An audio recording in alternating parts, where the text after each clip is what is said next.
Walla, Surrey, Guildford. Ishan Walla, Surrey, City Centre.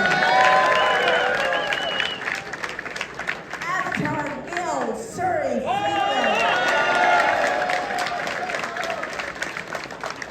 Tejan Paul, Surrey, Newton. Eleanor Sperto, Surrey, Cloydon.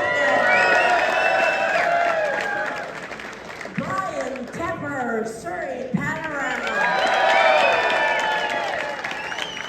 Trevor Halford, Surrey, Whitehall. And you're going to others today, just stand up, but they're all going to be elected on October 19th.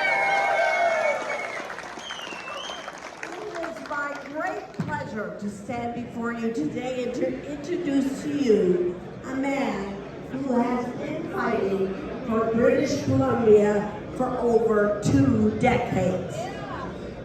I am thrilled to be part of the team helping him with this fight, and I know all of you are on our side. So, without further ado, introducing to you the next Premier of British Columbia, John Rustad.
How are you guys doing tonight? How are you guys doing tonight? Are you ready to turn Surrey blue? Are you ready to turn British Columbia blue? It's so great to be able to be here back in Surrey. You know, we started off our campaign right here in Surrey. We started off many, many months ago because we know Surrey is the key to winning this election. And I tell you, we've got great candidates that are fighting hard every single day for people. Let's give them another round of hand for our great candidates here in Surrey.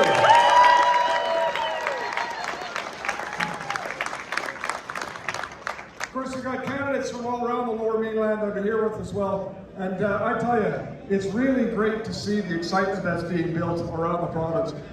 What I'm seeing today, right across BC, is people hungry for change.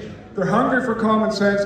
And just think about this, we've already seen 1.1 million people vote today, and they're out there voting for common sense change. They're out voting for a conservative government.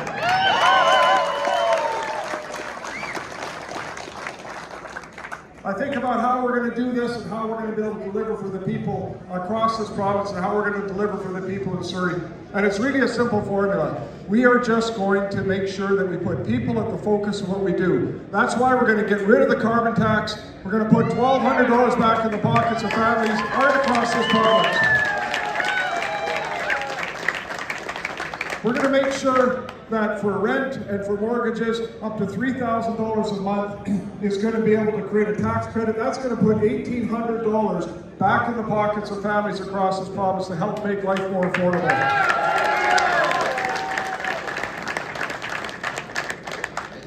And when I think about, across the province, what needs to happen in healthcare, there's no question when you look at Surrey, when you look at what's going on in Surrey, we see right now significant challenges,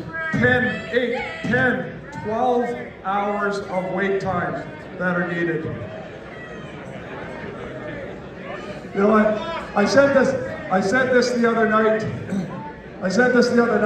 When we did our platform, and I had to laugh a little bit because it was the first time we actually had NDPers that had woken up in the entire campaign. So I see we got a little bit more of that here. So that's all fine.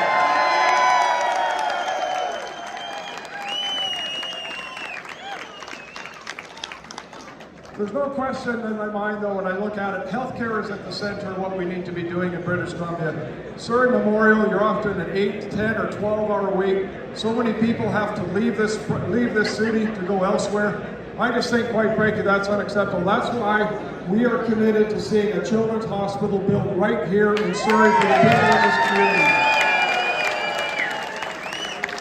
It'll service not only, of course, the city of Surrey, it'll service everybody south of the Fraser, because quite frankly, for too long this city has been ignored. It has been taken for granted, and no more. A Conservative government will make sure that we deal with Surrey properly. It's going to become the largest city in British Columbia. It's going to be the first city to reach 1 million people, and we need to make sure we build out the services for this city. And I can tell you, healthcare is just one thing we need to do. Certainly we're going to go ahead with Cloverdale, we're going to go ahead with the expansion at Surrey Memorial, but a children's hospital will make such a huge difference for so many parents that are expecting, for so many moms that have to leave this community. It's just the right thing to be able to do for the community here. We also want to make sure, quite frankly, we deal with transportation. I don't know how many of you get stuck in the Massey Tunnel. I've been through there too many times and get stuck and delayed. Enough is enough. We're not waiting another decade for some sort of plan B. We're going to put a bridge in. We're going to make sure that gets built. We're going to make sure that gets built as a priority right away.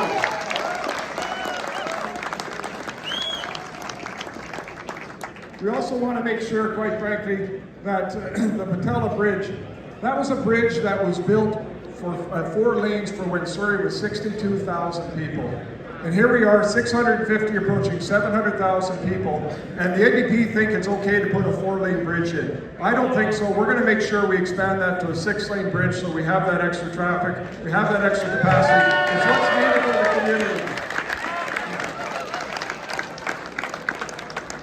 It's been 40 years since SkyTrain came to Surrey, 40 years. Think about how much growth there has been in Surrey since that happened. And yet we haven't seen any additional growth in terms of SkyTrain. We're going to make sure we not only build the SkyTrain out to Langley, but we're going to build a SkyTrain all the way out to Newton as well, and make sure that we have those services that are needed as transit services for this community.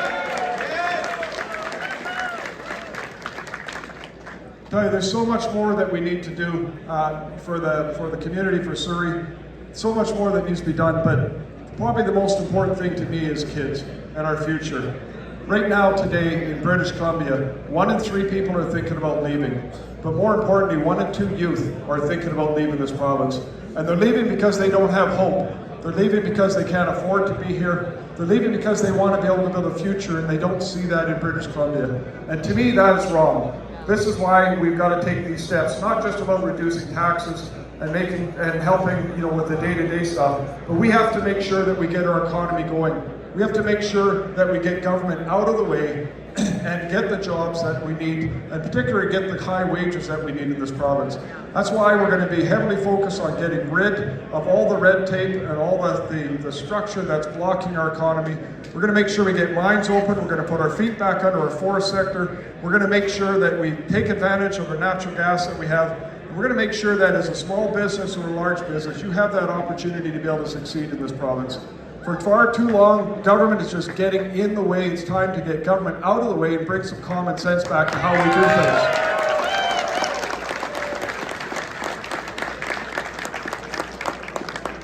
But when it comes to our kids as well, we need to make sure our education system is doing the right thing for our students.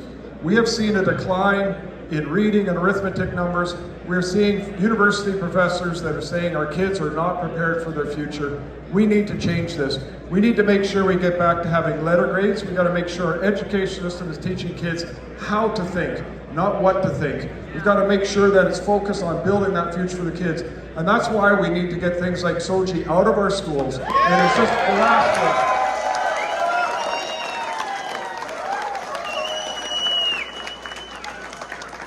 Parents need to know what's going on in our schools. Parents need to know what's going on with their kids. So it's a critical thing that we do is do that. But we also want to make sure that every kid is welcome in our school. We want to make sure we've got a solid anti-bullying program in place and supports in place, just because it's the right thing to do for kids in our future.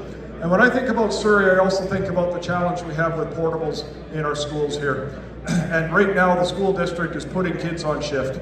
I went on shift for a year when I was going to high school, and I tell you, it sucks. It sucks as a kid, and it sucks as a family, it sucks as a parent.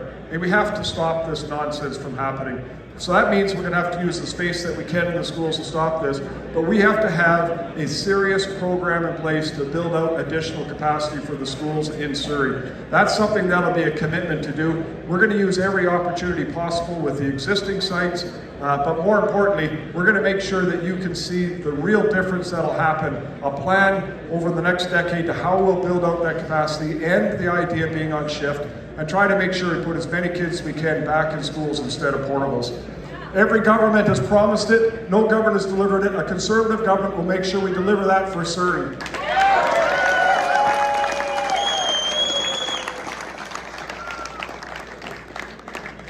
And when it comes to healthcare, we talked about the new hospital that needs to be built here. There's so much that we need to do in our healthcare system. One of the first things we need to do, though, is we need to make sure we get our healthcare professionals back to work. There's close to 10,000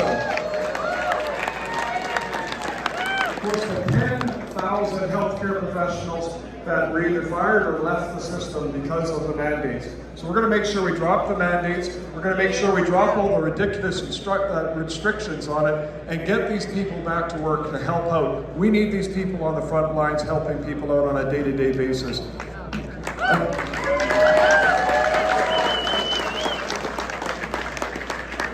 In addition to that, we have seen just a tremendous amount of administration burden that has gone into our healthcare system. It is really quite remarkable to see Germany, which has twice the population of Canada, we have 10 times as many administrators. Close to 40% of our nurses are administrators. We've got to get rid of this red tape and this bureaucracy, the administration process, and get all of these people focused on being able to deliver services on the front line. When we have doctors and other health professionals that come from outside our jurisdiction, we got to make sure we cut all the bureaucratic process out to get them to deliver services to people. I was talking with a family here. There was two doctors who moved here from India. The wife was a general practitioner and the husband was a surgeon. It was going to take them both 4 years to be able to qualify to work in British Columbia. 4 years. And so they made a decision. The wife was going to go first. She entered in. The husband, who was a surgeon, would take a labor job and go back to India and do surgeries for 6 months a year. After 4 years, now she was qualified to work. Now it was his turn. The system kept that person out of our ability of being able to service the people in British Columbia for 8 years. That is completely unacceptable. This has got to be fixed. We need our healthcare professionals. We need these people in our system today. And I tell you something, when it also comes to healthcare, we have right now a government that believes the system is more important than patients. That's why we need to have it focused on patients. We got a government that believes it is okay to be putting drugs in the hands of our kids. It's okay. David Eby is actually out saying it's okay to take your welfare check and spend it all on buying something like crack cocaine. That's just, to me, it's just crazy to do. So we're going to end decriminalization. We're going to end that safe supply. We're going to make sure that drug stops getting into the hands of our kids. We've got the chief health officer in British Columbia who's gone out to Ottawa and said we need to double down on decriminalization.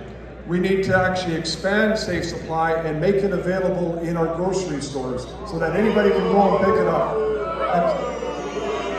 And so I can tell you something, that is not the approach the Conservative government's taking. We're not only going to get rid of the drugs, but we need a new provincial health officer in British Columbia.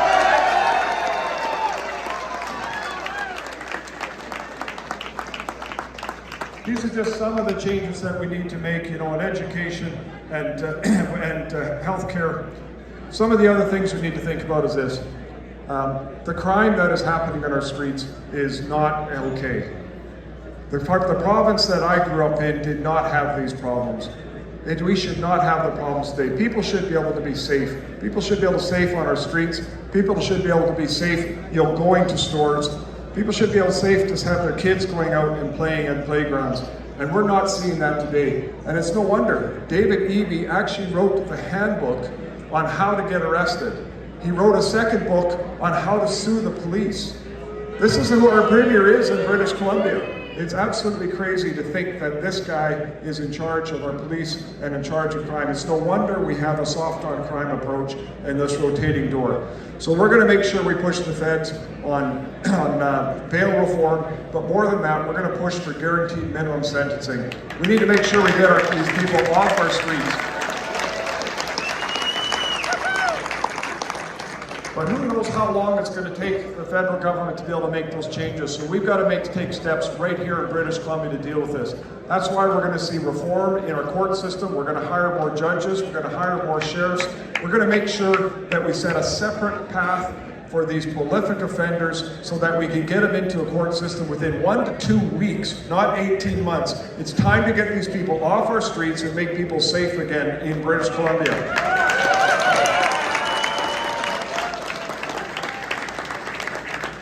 But there's another very serious area we need to think about as well, and that is we have these tragic people, these tragic conditions of these prolific violent offenders that are being put back out on the streets.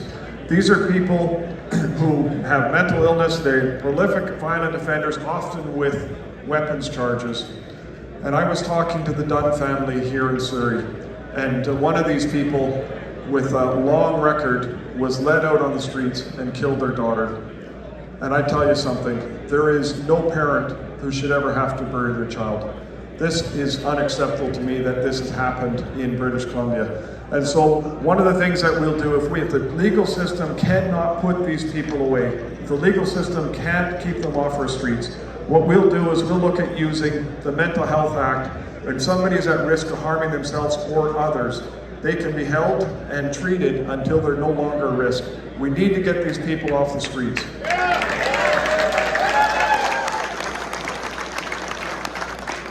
And to just make a point of how serious we are about this, we will likely get a charter challenge on this because we're taking away an individual's rights to do this.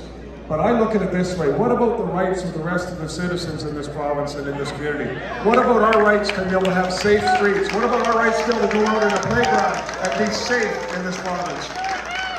So if we get a charter challenge and the court decides that it's not right, we will use the notwithstanding clause to make sure that we keep our streets safe and we make sure we keep our communities safe in this province. Enough is enough.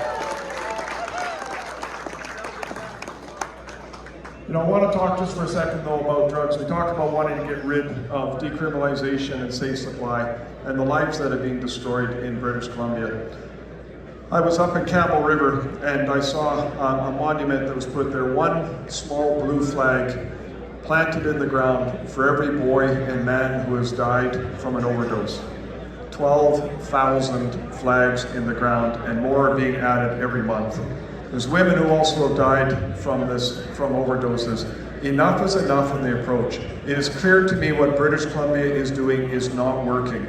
Across the country last year, there was over 5,700 people who died from an overdose. Over 2,500 of those were in British Columbia. Almost half the people in the country that died from overdoses in British Columbia.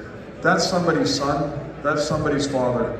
This needs to come to an end in British Columbia, and that's why we're going to make sure we build out a significant program of doctor-prescribed treatment, of short-term treatment recovery to longer-term treatment, and also what we call compassionate involuntary care. What I mean by that is, if you had an 11-year-old daughter who was addicted, 11-year-old daughter who's, you've got hopes and dreams for the future, and if that child did not want to go into treatment, as a parent, there's nothing you can do. And I think that's wrong. any parent would want to do everything they can to make sure that their child could receive treatment and recovery and to be able to have a full and productive life. And so in British Columbia, we're going to make sure we change that. We're going to make sure that we allow parents to be able to do what's right for their children. And there was a young boy, his name was Christian DeSoto, and he was somebody who was addicted to drugs. And in grade 9, when he was addicted to drugs, the teacher knew about it and didn't tell the parents. And I just think that's wrong. This is why we got to make sure parents know what's going on in the school. But more importantly, the parents, when they did find out, did everything they could to try to get help for their son, and the system failed them.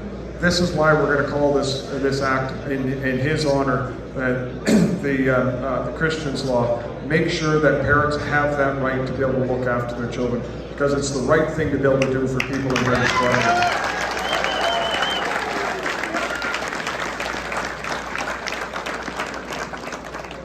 But overall, what we need to be doing in British Columbia is really quite simple. We just have to get back to common sense. We've got to get government out of the way. We've got to make sure that people can succeed in this province, that people can see that hope for a future, that particularly the kids can see how they can build their life here.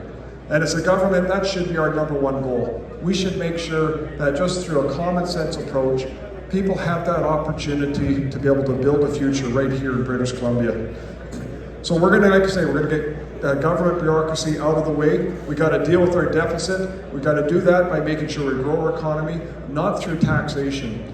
And for that reason, I think it's important that we put power back into the hands of people. So we're going to pass a piece of legislation that says there can be no new taxes or no increased taxes except by referendum. Let's give the power back to the people in this country.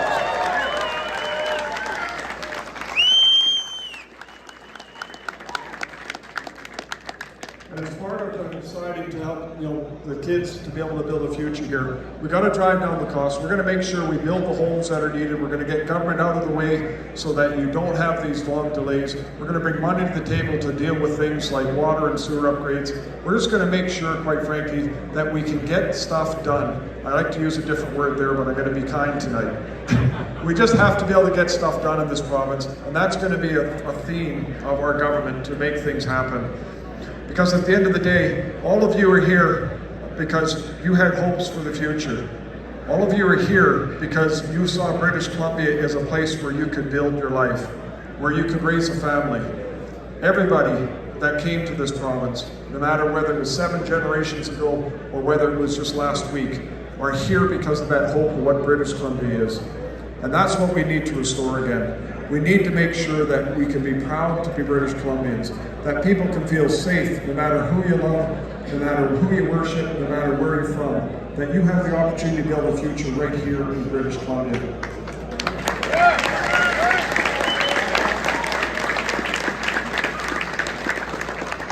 It's been 7 years under David Eby, 7 years of government of the NDP, and can anybody point to anything that is better?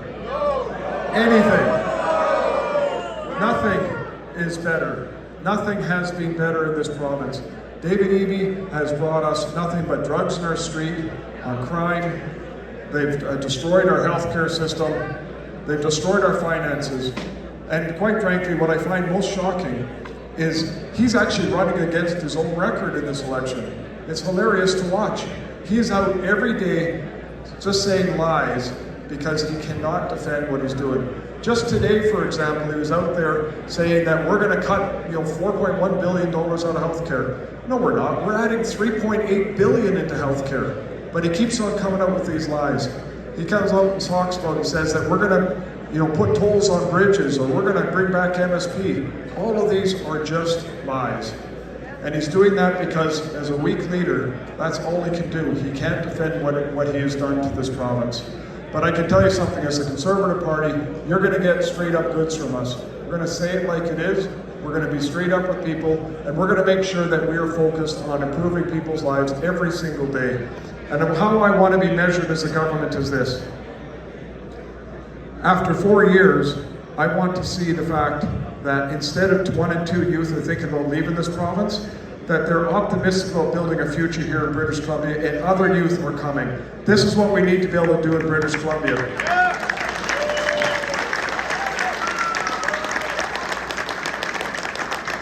You know, Bruce Banman is here, and there's something he said to me a while ago, and I just want to repeat this, because I think it's most important in terms of why we're doing what we're doing. Bruce has 3 grandchildren, one of them who's now 12 years old.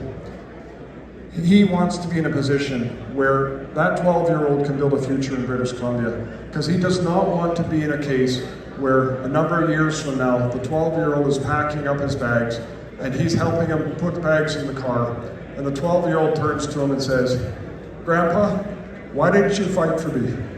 Why didn't you fight for my future?" That is why we are here. We need to fight for British Columbia. We need to bring common sense back to British Columbia. So let's get out there and do this, folks. Let's make sure that we turn Surrey blue. Let's make sure we turn British Columbia blue. Make sure you get out and vote. Make sure you get friends to come out and vote. And on Saturday, let's bring hope back to British Columbia. Let's bring common sense back to British Columbia. Thanks everyone for being here.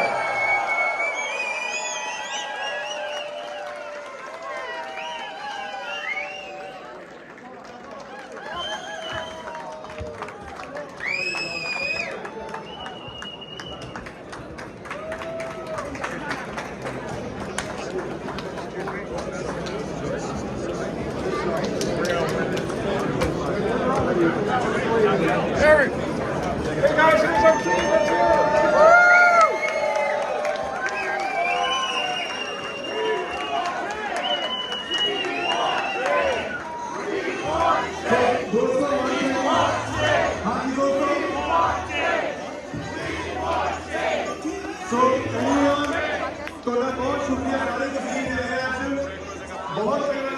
बहुत थोड़ा समय लगेगा कि एक दिन का वक्त हो रहा है साडे को और एक मिस्टर जॉन रस्टैड साडे नਵੇਂ प्रीमियर होणगे और बहुत सानू ਵਧੀਆ ਸਰਲੀ ਵਾਸਤੇ ਬੜੇ ਸੋਹਣੇ ਪਲੇਟਫਾਰਮ ਨੇ ਪਲੀਜ਼ ਦੋਸਤੋ ਸੈਟਰਡੇ ਨੂੰ ਵੋਟਾਂ ਜ਼ਰੂਰ ਪਾਇਓ rain or shine doesn't matter how bad the weather is make sure you go out and vote anyone want to take a picture ਜਿਹਨੇ picture ਲੈਣੀ ਹੈ ਪਿੱਛੇ ਸਾਡਾ ਬੂਥ ਹੈ. So Mr. Rustad will be there, the staff is going to be standing there. So one by one, these other pictures last video. He's going to be here for some more time, just for you guys. Thank you very much once again for coming. Thank you.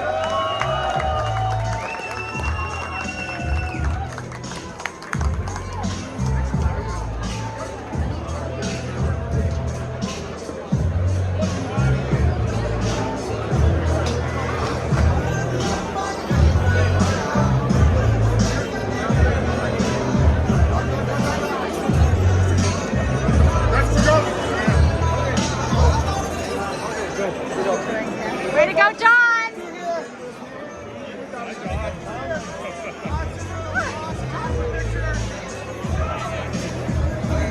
Nice.